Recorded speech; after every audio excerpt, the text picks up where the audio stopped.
Content warning: this article discusses childbirth, birth trauma, pregnancy loss and PTSD. Game of Thrones spin-off House of the Dragon has wrapped up its first season. Despite mixed reviews, it has proven to be a success. Deadline reported that the show has given its network HBO its biggest ratings since the GOT finale in 2019. These huge viewership figures aren't surprising given how much hype was around this show. Ahead of the House of the Dragon premiere, one of the show's writers, Sara He, proudly revealed that the series wouldn't depict on-screen scenes of sexual violence, a welcome change to its needlessly violent predecessor.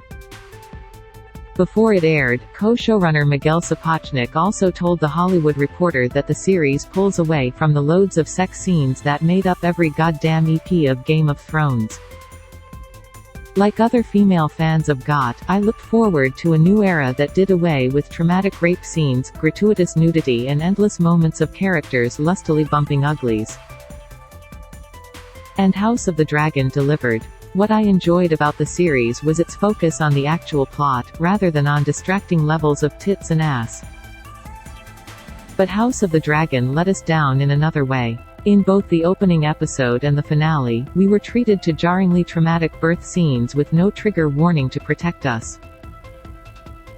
In Episode 1, the much-anticipated labor of Queen Aemma Targaryen, Sean Brooke, was intercut with violent jousting scenes from a tourney in King's Landing.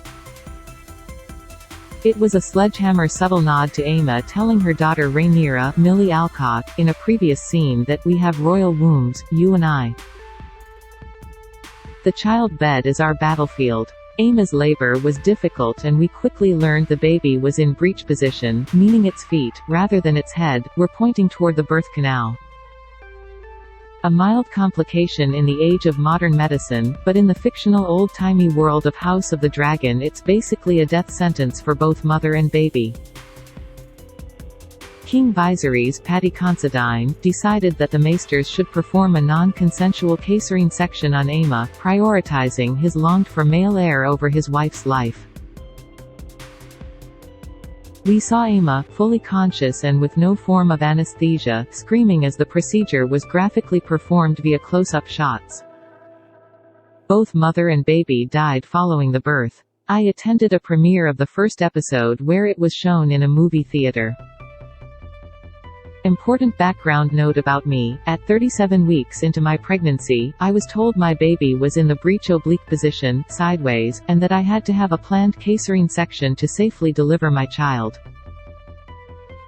At the time, I was crushed by this news. Something about this procedure felt cold and clinical, and I was understandably nervous about having 12 layers of skin, muscle and tissue being cut open to get the baby out. It was a time of huge anxiety for me. Breech oblique is a dangerous position for a baby to be in. I was told that if I went into premature labor, the placenta and cord could come out of the birth canal before the baby. This would cut off oxygen to the baby and lead to me potentially losing fatal amounts of blood. Doctors warned me to remain close to a hospital during my last few weeks of pregnancy and to rush to emergency at any sign of early labor. As a friend quite cheerily said when I explained the situation to her, "Oh, so in ye old times you both would have died?" It was blunt, but it was true. I was thankful to be living in 2020 and not 1820, because my baby and I actually had a shot. My daughter was safely delivered at 39 weeks via Caesar, but it wasn't until the premiere episode of House of the Dragon, when I watched a brutal, non-consensual C-section being carried out graphically on a huge movie screen, that I realized I was holding on to some trauma from the stress of that time in my life. As the scene played out in front of me and Aemma screamed, I felt sick, then faint. I covered my eyes, broke out into a cold sweat and willed the scene to be over. I thought of other people, who might have had terrifying emergency C-sections or had lost their babies, and how they might feel watching this scene. The scene stayed with me for the rest of the episode. I can barely remember what else happened. It made me angry, especially when I realized the EP had been directed by Miguel Sapochnik, who had so smugly proclaimed about the lack of gratuitous sex scenes in House of the Dragon. To me, what he did was just swap one unnecessarily graphic thing for another, and pat himself on the back for it. Out of principle I almost didn't watch the rest of the series, but with some trepidation I persisted. I came to enjoy the storytelling and yes, the exploration of how women were treated in this fictional world. The 4 out of 10 episodes directed by the 2 female directors Claire Kilner and Geeta Vasant Patel were incredible. I loved the strong female lead characters and became invested in how the plot would play out. Then, I watched the finale. After she learned of the death of her father Viserys and that her younger half-brother Aegon, Tom Glyn Carney, had usurped her to claim the Iron Throne, Rhaenyra, Emma Darcy, clutched at her pregnant belly. As her husband, and uncle, Demon, Matt Smith, schemed, Rhaenyra began to bleed. She was rushed to another room where she went into premature labor. She refused the help of midwives, and prepped her elder sons for her potential death. Then she said about having a graphic pregnancy loss on television. This one hit me in a rush. As the camera zoomed in between the character's legs and a gory sequence played out, I burst into hysterical sobs that shook my entire body. See, before I had my daughter, I went through a miscarriage.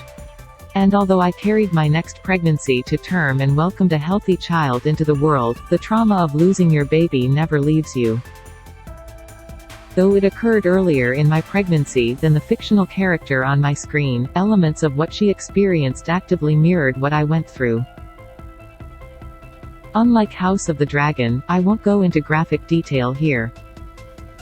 But suffice to say it was enough to activate my long-buried trauma and send me into a panic attack-like state. I can't watch this, I gasped, and once again covered my eyes. My partner alternated between saying, "Oh my god that's fucked," and trying to fast-forward the scene as he rushed to comfort me. I didn't know that I was still processing the grief and trauma of my miscarriage, but thanks to a horrific scene that came with no warning, I was forced to confront it 4 years later when I least expected to.